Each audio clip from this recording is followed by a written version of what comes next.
معشوق المافيا الإيطالية. أنا أليساندرو ديل بيرو.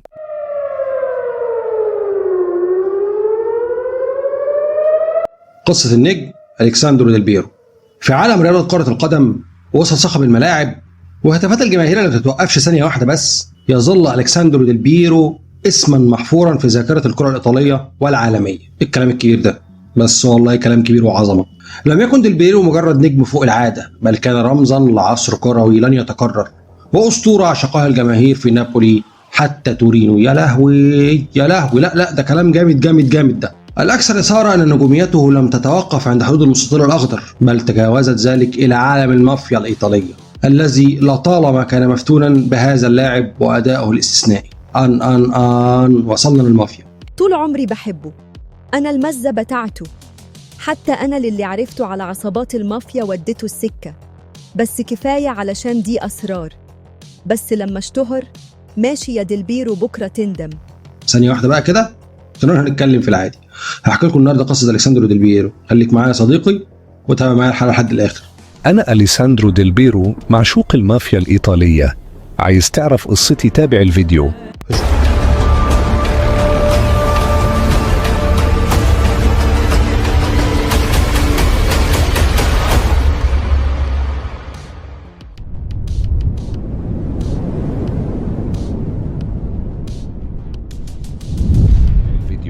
أنا ديل بيرو صدقت حلمه ومنت إنه هيكون نجم كبير، بس هي البت اللي اتجوزها دي كان مالها بنت أختي. أنا خالد ديل بيرو كان بيحب بنتي، مراته المافيا هي جوزتها له، كان بيعيط ويقول لي جوزني نعناعة يا خالتي. طول عمري بحبه، أنا المزة بتاعته، حتى أنا للي عرفته على عصابات المافيا وديته السكة، بس كفاية علشان دي أسرار. بس لما اشتهر ماشي يا ديل بيرو بكرة تندم. وعهد الله ما اعرف الناس دي، ولا دي أمي ولا دي خالتي، غير كده أنا إيطالي هحب نعناعة الزاي والنبي. في شوارع إيطاليا في التسعينات كده، وسط العربيات الكلاسيكية والقهاوي القديمة اللي عليها رجال العصابات الكمل دول، عارفهم؟ الناس اللي بدل غامقة كده، الناس الكبار أصحاب الهيبة، ظهرت أسطورة من نوع مختلف. أسطورة حولت الحياة الجادة والشغل والصراع وحياة العصابات اللي مليانة أكشن ودراما لشيء تاني خالص. الشيء التاني ده برضه حبته العصابات. نفهم يعني ايه من الكلام ده؟ تعال انا هقول، بس الاول نور البروم. لما عرفت تنظيم قصه تبع الفيديو حتى لنهايه قناه المجازف، وانا الصحفي محمد فوزي، اهلا بيك يا صديقي. لا تنسوا الاعجاب بالفيديو والاشتراك في القناه تشجيعا لنا لنستمر بنشر المزيد ان شاء الله. الموضوع بيبدا في بلد يحكمه السحر وتديره في الخفاء ايادي لا ترى. لم يكن المجد حكرا على رجال السياسه، ولا السطوة حكرا على زعماء المافيا، وهناك ورد فتى لم يكن يعلم أن اسمه سيهمس في اجتماعات العصابات. الكلام الكبير ده عظمة والله العظيم، عظمة عظمة عظمة. بس خلينا احنا نتكلم كلام نقدر نفهمه، نفهم الموضوع بالراحة بقى كده مع بعض. طب صلي بينا على النبي. هنتكلم النهارده عن الأسطورة الإيطالية أليساندرو ديل بيرو، ساحر وجن وملك تورينو غير المتوج.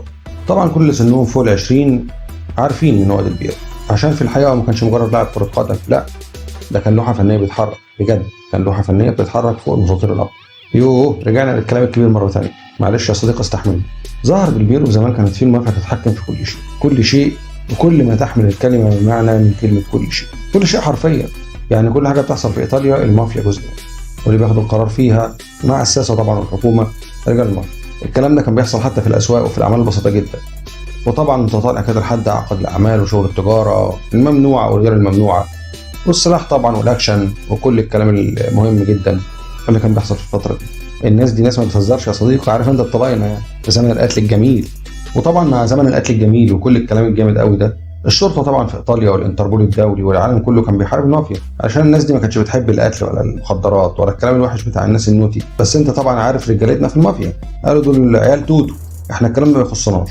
وفي وسط كل المدعكه دي ظهر أليكساندرو ديل بيرو اللي احترمته المافيا، وللحقيقة ده اللاعب الوحيد اللي المافيا احترمته والجمهور احترمه والسلطة السياسية في إيطاليا احترمته والعالم كله احترمه، حتى فرق الخصوم ومشجعين الخصوم احترموه جدا. والكلام ده فعلا كان في فترة في إيطاليا نجوم كبار جدا وكتار جدا زي مثلا فرانشيسكو توتي وفي لعيبة كبار جدا، لكن بجد اللي كان الناس كلها بتحترمه وبتحبه جدا كان ديل بيرو. مش معنى كده طبعا ان أسطورة توتي حاجة تانية، لا خالص، ولكن ديل بيرو كان حاجه مختلفه. طبعا في الفتره دي المافيا كانت متبحره في عالم الكوره وكان بيحصل فيه مراهنات داميه، لكن المهم ان ديل بيرو الوحيد اللي المافيا كانت بتحترمه جدا، على الرغم من انها كانت بتدير الماتشات احيانا وتخش في مراهنات داميه زي ما بقول لك. وطبعا في المراهنات دي يا ولي اللي يخسر ولا اللي يتلاعب بالمافيا ده شغل بملايين يابا، يعني الغلطه فيها يتقال على طول سلم الشهداء اللي معاك. والكلام ده بالمناسبه كان بيحصل في وسط منطقه كان فيها نجوم كبار جدا زي ما قلت لك، زي فرانشيسكو توتي وفييري ورونالدو. كان في نجوم كبار جدا مش ايطاليين بس، كان كل نجوم العالم في ايطاليا تقريبا في الوقت ده. او في التسعينات كان الدوري الايطالي هو اقوى دوري في العالم، ولكن ديل بيرو هو الوحيد اللي حصل على احترام المافيا، بل على العكس كمان ده اللاعب الوحيد اللي اتقال ساعتها ان المافيا هي اللي بتحميه وهو بيعمل اللي هو عايزه.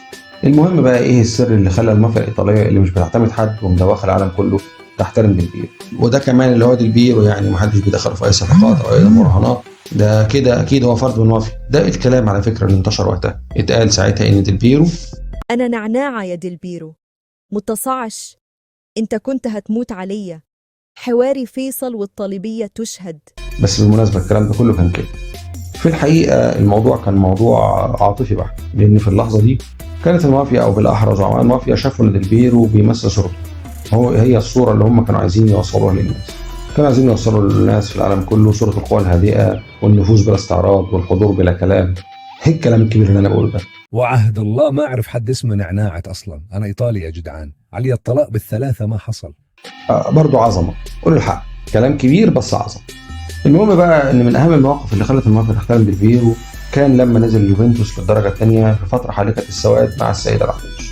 حالكه السواد الثانيه والكلام الكبير ده لا فكك بقى، صح، فتره سودة ومنيله بنيله على النادي. الفريق نزل للدرجه الثانيه وكل النجوم واللاعبين الكبار مشوا، كله عايز فلوسه يابا، محدش هيهزر يعني ولا مين والناس نايمين. الكلام ده كان في سنه 2006، وده كان بسبب فضيحه انتشرت في الوقت ده اسمها فضيحه كالاتشيبولي، ودي قصه كبيره جدا عايز نتكلم عنها نتكلم، بس دي محتاجه فيديو تاني خالص وحلقه لوحدها، اكتبوا لي في التعليقات.